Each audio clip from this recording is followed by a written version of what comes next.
सकाळपासून मुसळधार पावसाला चिपळूणमध्ये सुरुवात झाली। आपण या दृश्यांमधून पाहू शकता ही मुंबई गोवा महामार्गावरची दृश्य आहेत आणि इथं असणारं डीबीजे कॉलेज जे आहे हे देखील या महामार्गालगतच आहे आणि या ठिकाणी आपण पाहू शकतो की अशा पद्धतीनं पाणी जे आहे हे वाढायला लागलेलं आहे। हे जे पाणी आहे हे डोंगरामधून येणारं पाणी आहे।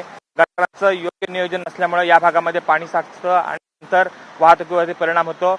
या ठिकाणी मुंबई गोवाचा महामार्ग जो आहे ह्याच्या चौपदरीचं काम सुरू झालं, हे काम अद्यापही बाकी आहे।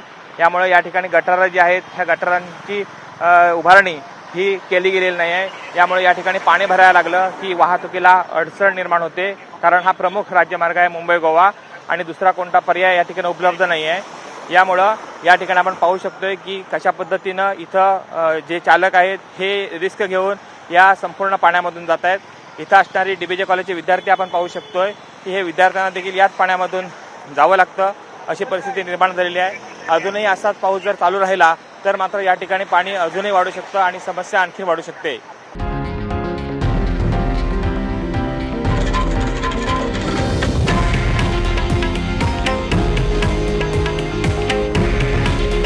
हे आहे देशातील नंबर 1 न्यूज नेटवर्क आणि आपण पाहत आहात TV9 मराठी।